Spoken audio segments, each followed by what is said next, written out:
Baik, bismillahirrahmanirrahim. Assalamualaikum warahmatullahi wabarakatuh. Perkenalkan, nama saya Muhammad Akil Khalid Putra, jurusan Ilmu Al-Quran dan Tafsir semester 5. Di sini saya akan mereview kembali terkait materi yang telah kita pelajari pada mata kuliah kajian barat. Untuk pertemuan yang pertama, yakni tentang membahas bagaimana sejarah kajian Al-Quran di dunia barat itu bisa terjadi, yakni yang pertama tentang membahas sejarah munculnya orientalis dalam Al-Quran. Embrio awal lahirnya orientalisme bersamaan dengan terjadinya ekspansi muslimin ke beberapa wilayah Eropa melalui penaklukan Islam ke Andalusia. Babak inilah yang menurut Hasan Hanafi disebut babak orientalisme lama. Beliau menyebutkan sejarah orientalisme berjalan dalam 3 fase periode. Yang pertama fase orientalisme periode lama, lalu orientalisme periode klasik, lalu yang ketiga orientalisme periode kontemporer. Lalu fokus pada kajian orientalis ini, para pengkaji karya-karya orientalis biasanya juga membedakan kajian orientalis kepada kajian revisionalis tradisionalitas. Nah, untuk yang selanjutnya membahas unsur-unsur yang melatar belakangi kemunculan orientalisme bermula dengan adanya perang salib. Lalu maupun ada yang menyebutkan orientalisme ini semenjak zaman Daulah Islamiyah di Andalusia. Untuk unsur-unsur yang melatar belakangi, yakni latar belakang pengajian orientalis terbagi menjadi beberapa motif. Di antaranya motivasi agama, lalu motivasi ekonomi dan penjajahan, motivasi politik, lalu motivasi keilmuan. Lalu selanjutnya tujuan penafsiran orientalis, yakni tujuan utamanya yaitu mengungkapkan dan menyingkapkan signifikasi simbolik ungkapan kultural Islam yang dalam, di mana bahasa Arab merupakan wahana utamanya. Tujuan lainnya adapun agama merupakan tujuan pertama, yaitu konsep teologi Islam yang telah berhasil menjinakkan konsep-konsep metafisika Yunani yang sangat menarik untuk dikaji.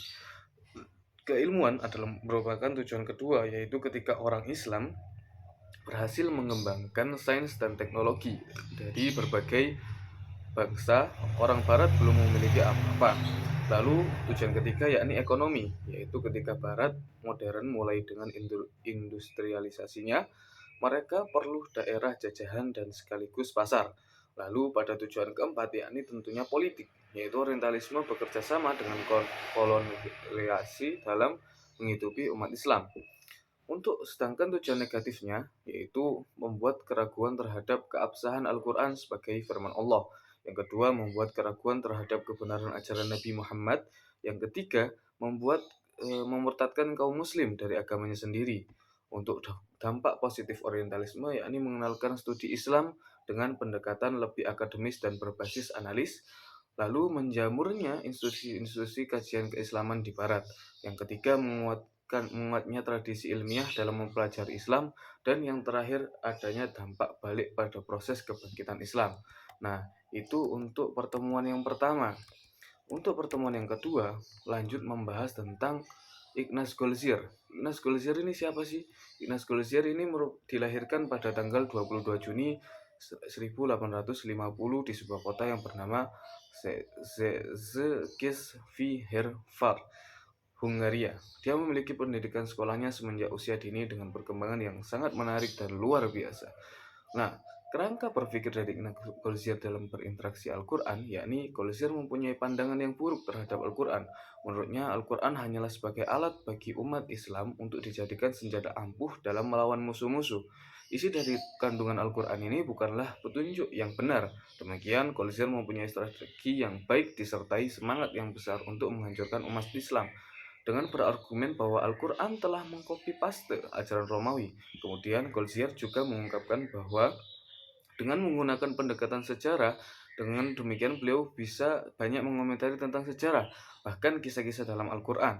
Hasil dari pemikiran karya Al-Goldziher dalam buku Mazahib Tafsir, dalam bukunya tersebut beliau berusaha untuk menjelaskan sekte-sekte keagamaan dalam menafsirkan Al-Quran. Nah, itu untuk pertemuan yang kedua. Lalu untuk pertemuan yang ketiga, membahas tentang Theodor Noldik. Theodor Noldik ini siapa sih Theodor Noldik? Theodor Noldik adalah seorang orientalis dari Jerman, dari sarjana bahasa Semit dan studi Islam. Beliau memberikan kontribusi yang signifikan dalam bidang sejarah Islam. studi Al-Quran, dan linguistik Arab. Beliau lahir pada tanggal 2 Maret 1836 di Herford, Jerman. Pada tahun 1853, Noldik ini diterima sebagai mahasiswa Universitas Göttingen dan berhasil mendapat gelar doktor sekitar tahun 1856 sampai 1857. Nah, konsep berpikir dari Noldik ini termasuk kelompok orientalis yang menggugah orisinalitas dan otentisitas Al-Quran dengan harapan untuk menguraikan kekuatan dan peran dalam masyarakat. Noldik ini menggambarkan Al-Quran sebagai duplikasi dari kitab-kitab yang sudah ada sebelumnya, dengan melacak hubungan dan analisis semantik mufradat Al-Quran dan kitab-kitab sebelumnya. Baginya, Nabi Muhammad SAW itu seorang impostor, bukan nabi. Al-Quran itu hasil karangan Muhammad serta tim redaksi sesudahnya. Noldik sebenarnya mengembangkan pemikiran Abraham Giger yang mengemukakan bahwa Al-Quran terpengaruh oleh agama Yahudi. Itu untuk pertemuan yang kedua. Lalu untuk pertemuan yang ketiga, yakni membahas tentang untuk pertemuan yang keempat untuk pertemuan yang keempat itu membahas tentang Edward Mounted. Nah, Edward Mounted ini siapa sih? Edward Mounted ini bernama lengkap yaitu Edward Louis Mounted, lahir pada tanggal 12 Juni 1856 di kota Lyon. Pada tahun 1874, Mounted ini mulai menempuh pendidikan sarjana di Jenewa, Berlin, Paris hingga lulus pada tahun 1878. Lalu beliau melanjutkan studi S2 pada bidang studi teologi di universitas yang sama dan lulus pada tahun 1880. Sepak terjang dari Edward Mounted di dunia akademisi, yakni pada tahun 1881 menjadi asisten pendeta di Jenewa. Pada tahun 1882 menjadi dosen privat di Universitas Jenewa, lalu diangkat sebagai pakar bahasa Ibrani, bahasa Oksidentalis, dan pakar tafsir kitab Injil pada tahun 1885 sampai 1926. Sebenarnya banyak, tapi saya nggak sebutkan semua. Kita fokus pada konsep pemikiran dari Edward Mounted.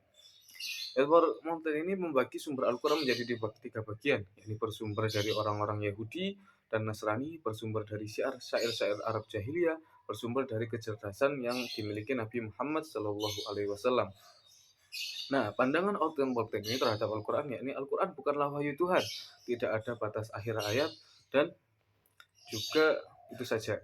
Nah, untuk pertemuan yang kelima, yakni membahas tentang William Muir. Siapa sih William Muir ini? Sir William Muir itu lahir di Glasgow, Britania pada tanggal 27 April 1819. Beliau adalah seorang orientalis Skotlandia dan administrator kolonial, kepala Universitas Edinburgh, dan Letnan Gubernur Provinsi Barat Laut di India, Britania. William Muir merupakan seorang peneliti asal Skotlandia yang menulis tentang riwayat hidup Nabi Muhammad SAW. Sir William Muir ini juga menjadi terkenal oleh karena ia telah menulis salah satu buku tentang kisah Nabi Muhammad. Lalu pandangan William Muir terhadap susunan Al-Quran, yakni Muir menilai bahwa ia tidak menemukan secara jelas terkait kronologi urutan surah, baik dari segi periode maupun tema tertentu. Ia berpandangan bahwa kronologi pewahyuan Al-Quran sendiri bisa dipotret melalui segi historis Nabi Muhammad SAW itu sendiri. Menurutnya, mayoritas surah-surah dalam Al-Quran tidak memiliki sifat dan karakteristik yang eksklusif untuk menetapkan jangka waktu dan periodisasi turunnya surah-surah tersebut secara spesifik. Waktu penyusunan ayat-ayat Al-Quran masih mengandung adanya suatu terkaan belaka. Itu untuk pemikiran dari William Muir. Lalu pada pertemuan yang ke-6 kita akan membahas tentang Regis Plecker. Regis Plecker ini siapa sih Regis Plecker? Regis Plecker seorang orientalis yang lahir di Paris pada tanggal 30 Juni 1900, meninggal pada tanggal 7 Agustus 1924. Nah, Regis Plecker ini merupakan memperoleh gelar sarjana pada tahun 1924 di Universitas Aljazair dan menyelesaikan 2 tesis doktornya di Universitas Sorbonne, Prancis.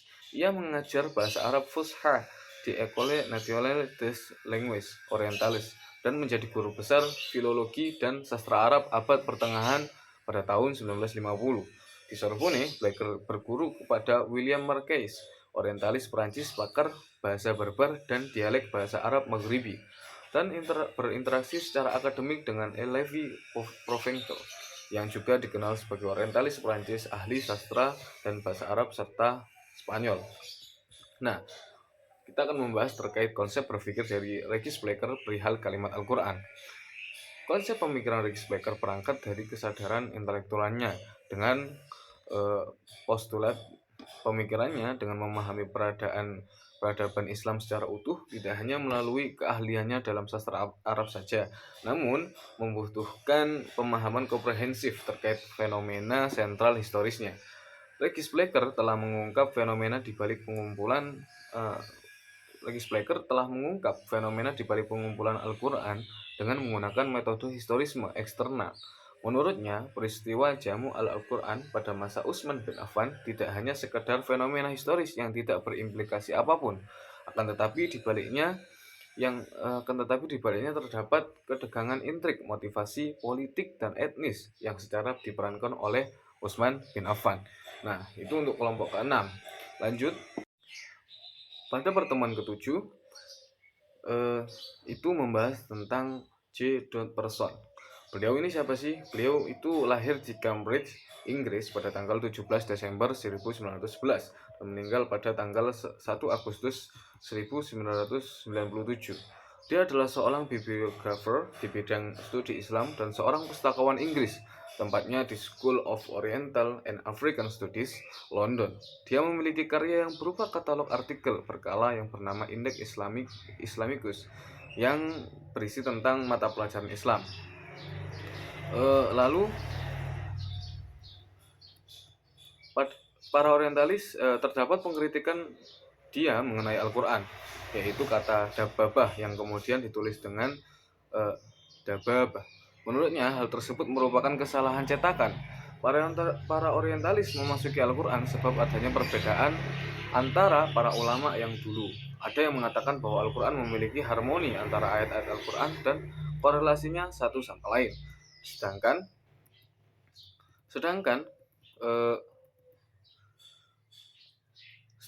yang lain mengatakan bahwa Al-Quran tidak datang dalam bentuk objektif, tidak memiliki pendahuluan, tidak mengandung tujuan pengaturan, namun Al-Quran hanya memasukkan beberapa surat yang terdiri banyak ayat, dan setiap ayatnya mempunyai tujuan. Hal inilah yang menjadikan orientalis beranggapan bahwa Al-Quran adalah campuran disonan, kombinasi bunyi yang dianggap kurang enak didengar, dan kumpulan non-sintesis yang tidak memiliki kesatuan objek dan tidak mengikuti metode penulisan ilmiah atau teknis dalam menyajikan sebuah topik. Person juga mengatakan bahwa teks Al-Quran yang dibawa dan disampaikan oleh Muhammad telah dimodifikasi berupa perubahan pengurangan terutama dalam bentuk penulisannya. Hal ini dikuatkan dengan adanya perbedaan dan perselisihan sebagai sahabat mengenai Al-Quran. Lalu pada pertemuan ke-8 kita akan membahas tentang Henry Mees. Henry Mees ini merupakan seorang orientalis sarjana dan profesor Prancis abad ke-20. Henry Mees lahir pada tanggal 2 Maret 1886 dan meninggal pada tanggal 9 November 1969 di Paris pada usia 83 tahun. Ia menempuh pendidikan pada bidang bahasa dan sastra Arab dan Persia. Ia juga melakukan penelitian yang intensif mengenai sejarah Islam, sastra Arab, dan budaya Islam yang melahirkan beberapa karyanya, yaitu salah satunya tentang karyanya Courrientes et Coutumes Presentes tahun 1938 berkenaan aspek-aspek kepercayaan, agama, dan budaya Iran. Henry Mees berpendapat mengenai Al-Quran, yaitu berkenaan tentang wahyu Nabi Muhammad, bahwa Al-Quran merupakan hasil adopsi Nabi Muhammad dari kitab agama Nasrani dan Yahudi dengan porsi pengaruh Yahudi lebih besar daripada Nasrani. Hal ini disebabkan karena adanya lafaz-lafaz Al-Quran yang mirip dengan kata-kata pada Alkitab. Begitu. Lalu pada pertemuan ke-9 kita akan membahas tentang John Edward Wadsworth. Nah, beliau ini merupakan seorang kritikus Al-Quran, sarjana Barat yang lahir pada tanggal 19 Februari 1928 di Peoria, Illinois dan meninggal pada tahun Juni 2002 pada usia 74 tahun. Ia merupakan sejarawan Amerika yang mengajar di School of Oriental and African Studies, University of London. Sama seperti yang tadi. Terdapat literatur karya John Wansbrough yang terkenal, yakni Quranic Study Sources and Methods of Scriptura Interpretation. Pemikiran John Wansbrough terhadap Nabi dan Al-Quran adalah ia berpendapat bahwa Nabi Muhammad ini tidak bisa disamakan dengan Nabi yang lainnya, bahkan lebih rendah derajatnya daripada Nabi Musa. Sementara Wansbrough juga berpendapat bahwa Al-Quran sebagai wahyu yang diturunkan oleh Tuhan kepada Nabi Muhammad, menurutnya merupakan kepanjangan dari kitab Taurat. Akan tetapi isi-isi dari Al-Quran ini dinaikkan derajatnya oleh umat Islam menjadi kitab suci yang bernilai mutlak. Nah, itu untuk pertemuan yang ke-9. Lalu untuk pertemuan ke-10 dan ke-11 itu sama, membahas tentang Alfred T. Welch. Yakni tentang Alfred T. Welch ini merupakan seorang profesor studi agama di Michigan State University, dan nama Welch sendiri ialah gelar PhD, gelar dalam studi Arab Islam dari Universitas Edinburgh pada tahun 1970. Selain itu, Alfred juga menyandang gelar Magister Div, gelar bahasa Alkitab, sastra, dan sejarah Timur Dekat dari Southam Baptist Theological Seminary. Bidang penelitian Welch meliputi sejarah agama, studi Arab, dan Theological Seminary. Welch merupakan seorang pemikir yang cukup produktif tentunya. Hal ini terbukti dari adanya beberapa karangan yang telah berhasil dibuat. Di antaranya yakni karya Alford yang cukup lama dengan judul The Quran and its Exegesis, Selected Text with Classical and Modern Muslim Interpretation, yang merupakan sebuah karya yang erat kaitannya dengan Al-Quran dan tafsirannya dengan interpretasi baik dari Muslim klasik maupun modern. Alfred T. Welch ini merupakan salah seorang orientalis yang menolak bahwa malaikat Jibril sebagai pembawa wahyu Tuhan. Menurut Welch, tidak ada ayat yang secara eksplisit menjelaskan malaikat Jibril adalah pembawa wahyu kepada Nabi Muhammad SAW. Dalam Al-Quran surah Al-Baqarah ayat 97, Allah Subhanahu wa taala berfirman, "Qul man kana aduwwan li Jibril fa innahu nazzalhu ala qalbik bi idnillahi musaddiqan lima baina yadayhi wa hudan wa busyra lil mu'minin." Welch berpendapat pada ayat tersebut tidak disebutkan kata malaikat, melainkan hanya disebutkan kata Jibril. Sementara Welch menginginkan ada ayat yang menyatakan secara jelas bahwa malaikat Jibril yang menyampaikan wahyu kepada Nabi Muhammad. Selain itu, Welch juga berpendapat bahwasannya Al-Quran pengaruh dari agama Yahudi dan Kristen. Welch mendasarkan pendapatnya ini pada Quran surah Al-An'am ayat 91. Lalu ayat tersebut ini dipahami oleh Welch bahwasannya Nabi Muhammad mencari informasi dari kitab Yahudi. Sebagaimana yang dijelaskan bahwa sejumlah ayat memberikan kesan bahwa Nabi Muhammad aktif mencari informasi dari kitab Yahudi dan orang Yahudi disalahkan karena mereka menyembunyikan kitab suci mereka. Alfred T. Welch juga menyatakan Al-Quran yang kalian anggap kalam Tuhan, kemudian kalian bukukan, kalian telah memasukkan yang bukan bagian dari Al-Quran itu sendiri, yaitu mu'awwizatain, bukan bagian dari Quran. Tuduhan ini berdasarkan kepada mushafnya Abdullah ibnu Mas'ud yang tidak mencantumkan mu'awwizatain. Ada riwayat yang disandarkan kepada beliau, yakni beliau mengatakan dua surah tersebut bukan bagian dari Al-Quran. Nabi memerintahkan kepadanya untuk memintakan perlindungan dengan bacaan tersebut. Hal ini sungguh masyhur di kalangan para fuqaha. Mereka mengatakan tidak adanya surat itu di dalam mushaf Abdullah, kemungkinan sebabnya adalah Abdullah tidak mendengar langsung dari Nabi, atau dua surat itu belum sampai kepada beliau secara mutawatir. Nah, Alfred T. Welch ini menuduh bahwa Al-Quran tidak semuanya ayatnya itu mutawatir. Kita bisa menemukan ada dua ayat yang tidak mutawatir. Zaid bin Sabit, yang pertama, Zaid bin Sabit menemukan riwayat selain pada riwayatnya Huzaimah al-Ansari, maka menunjukkan bahwasanya Zaid bin Sabit memasukkan ayat ini ke dalam Al-Quran hanya berdasarkan riwayat ahad. Nah, itu.